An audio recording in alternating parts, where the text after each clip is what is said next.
everyone, welcome to the QuesterMage and welcome back to another The King of Fighters video for the Nintendo Switch. And today I want to talk about SNK versus Capcom, the match of the Millennium. So sit back, relax, click like, subscribe, and hopefully enjoy. Here we go. Wow, I am so impressed on how this retro handheld game is this good. The King of Fighters is a well-known fighting game series which is difficult to play, complex at times, and really fun to play and learn its mechanics. Well, at least I try to. The series is one of my favourites and the arcade games are great to play and to look at. And then you see that there's a handheld version of these games for the Neo Geo Pocket. The initial feeling is, well, I guess you'd have to put this series on your own handheld to help the sales, but how good can it really be? Spoilers, really good. I got a retail version of the Neo Geo Pocket Collection Volume 1 straight away as soon as it came out, as I really liked the Neo Geo Pocket art style. I don't know why, but for me this chibi art style combined with the system's colour palette really works. This game was available in 1999, that's 5 years after the first The King of Fighters game in 1994. The handheld game boasts 18 of SNK and Capcom's most popular characters, 3 battle types, being single, tag, and team, with various game modes also. That's tournament, Olympics, sparring, versus mode. We'll get into that a little bit later on in this video. But may I say, this game was an absolute surprise. If you like the King of Fighters series, I think you will like this game. I can't believe how they found a way to condense the King of Fighters features, gameplay, onto a system with 2 buttons. Just 2 buttons. And it works. Not only does it work, it's really good, it's fun to play. Since I got this collection, it was just a massive surprise how good this game actually is. It must have taken a while for the developers to think of a way to take the arcade King of Fighters games, which were 4 buttons, and make these playable with only 2, but also get it to work well. I have played several fighting games for retro handhelds, and most of them were, how do I put it? Well, when playing the games, you get the sense that they were made because they had to put that game on that system. If not, they might miss out on sales, and the game being made available on handhelds with huge install bases is potentially a good move for brand recognition. Match of the Millennium just seems like a King of Fighters game, just on a small portable retro machine. Then you play as Capcom characters, and guess what? It also feels like a Street Fighter game on a little retro portable machine. So let's start off with the graphics. The graphics are obviously not the arcade graphics, but I think they look really good. Again, I am a fan of the Neo Geo Pocket color itself and the graphics and the color palette in general, so bear that in mind. I like it when developers try to create an art style for a far less powerful system which has big limitations.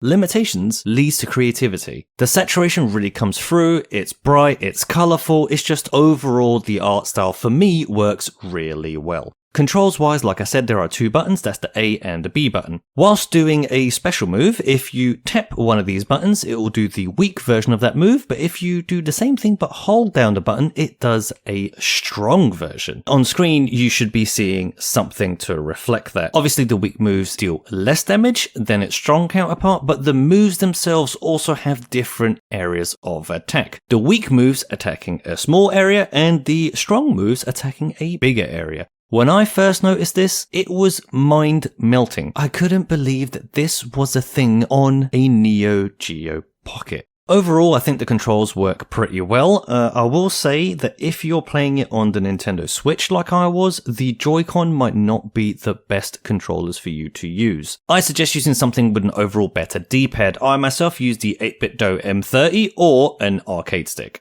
As soon as I did move off the Joy-Con and onto the control pad or the arcade stick, I found the game much easier to play. So moving on to modes, there are several modes in this game, which some of these you can see on screen now. Tourney is a short story mode for each character, which is lovely. The SNK versus Capcom theme really works well here. Once you start, you will see that there are 3 styles which you can pick to play this mode: average, counter, and rush. Average style means every time you attack, your power gauge increases with a maximum of 2 stocks. Counter enables power counter blows, evasion attacks, and critical hits. Rush allows you to do combo heavy gameplay with a maximum of 3 stocks. You start the game with 10 characters, and straight away you can see that there are characters to unlock. These are unlocked by finishing the game multiple times, trying to give you that replay value. When you finish the game, you'll unlock tiles which hide a character. When all the tiles have unlocked, you'll be rewarded with a new character which will now be playable.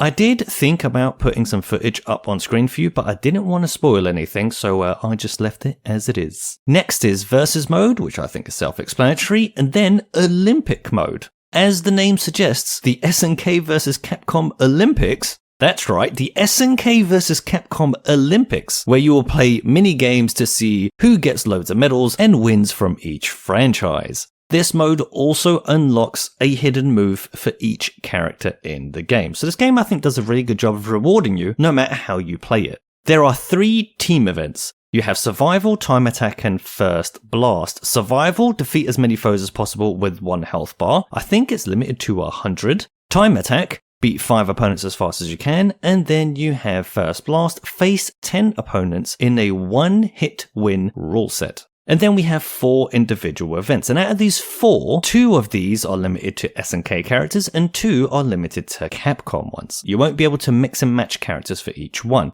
Starting off with the SNK one, we have Target 9, a shooting gallery minigame. This is actually really good. I ended up playing this much more than I thought I would. Blade Arts, a minigame where you slash straw bundles. This was definitely more difficult than I thought. Swapping around the buttons will help you out here, as I found out very quickly. The Capcom only games, you have Ghost Trick, which is a mini Ghosts and Goblins game. Basically, you jump from left to right to try and get treasure and try to avoid the goblin in the middle. I really like this one too. Then we have Catwalk, a controller input dancing competition minigame. Then we have Sparring, which is practice mode, again, adding more options, which is really good to see. Do you see what I mean? This is a lot of content that has been added for a small retro fighting game. It's really surprising and very welcome. Good times. Moving on to music and sound, and wow, the music in this game really stood out to me. I am not going to have the music obviously play in this video, but let me say that the themes for the main characters in Chiptune just are awesome to listen to. They're always putting a smile on my face throughout the whole game.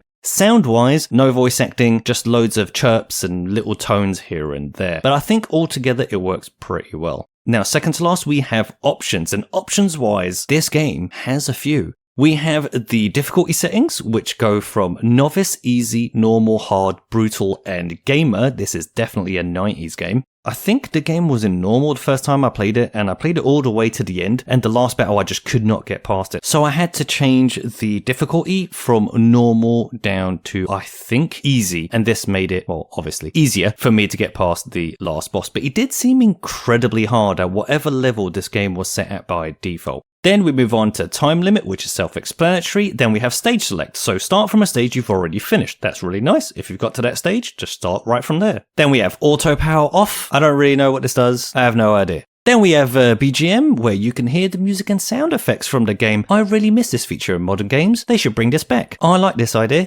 Never should have gone away. And last but not least, we have battle config, which has more options. In battle config, we have disp cut, which will hide the life bar, power gauge, or the timer. Provoke turns the pose on or off. Able, easier input for specials. Button, change the buttons, and in winning point, set the number of matches needed to win. Again, I can't believe that SNK went to all this trouble of developing all these options and adding it to a 90s handheld version of King of Fighters / Street Fighter. There are probably some modern games that don't have some of these features now, which makes you think sometimes, doesn't it? Okay, moving on to features. We have touchscreen controls. One of the most surprising features included in this game on the Nintendo Switch version. The Neo Geo Pocket console itself appears in the background, as you can see here, and you can actually press the buttons on the screen, and they work. This is a really nice feature which has been added. I only used it a handful of times, but it was super cool to just hold the tablet of the Nintendo Switch, and it was pretty cool. It just looked like a Neo Geo Pocket that I was playing. Obviously, you don't have any real buttons, but hey, cool nonetheless.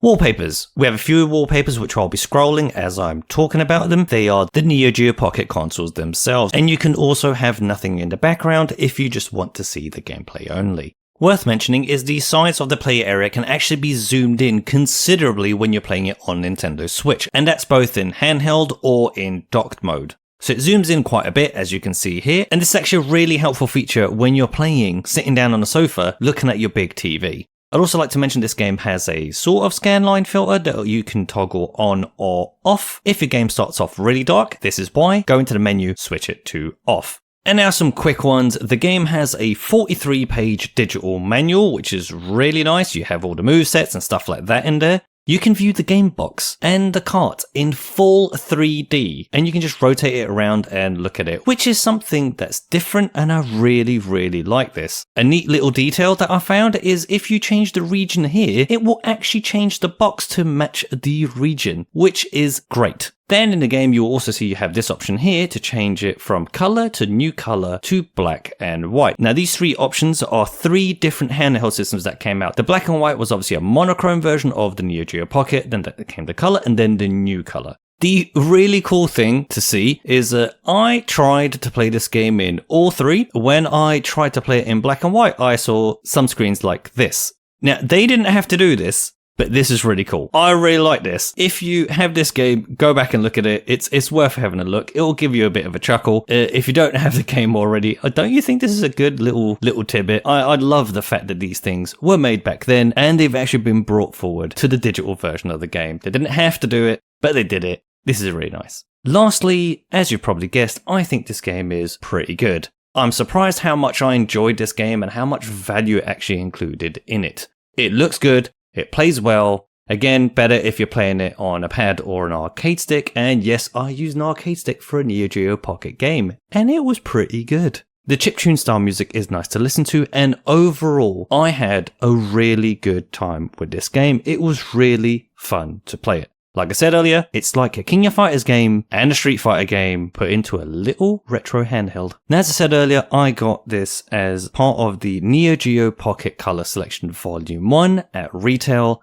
And the fact that I get all these other games, which are also pretty good, just makes it have awesome value. So that's going to do it for today's video. Thank you very much again for watching. If you like what I do here, please click that like button down below. It helps out the channel a lot. If you want to see more, please click that subscribe button, as that is the only way this channel can grow. Now, I hope you liked this video, and I hope to see you in the next one. And until then, thanks again.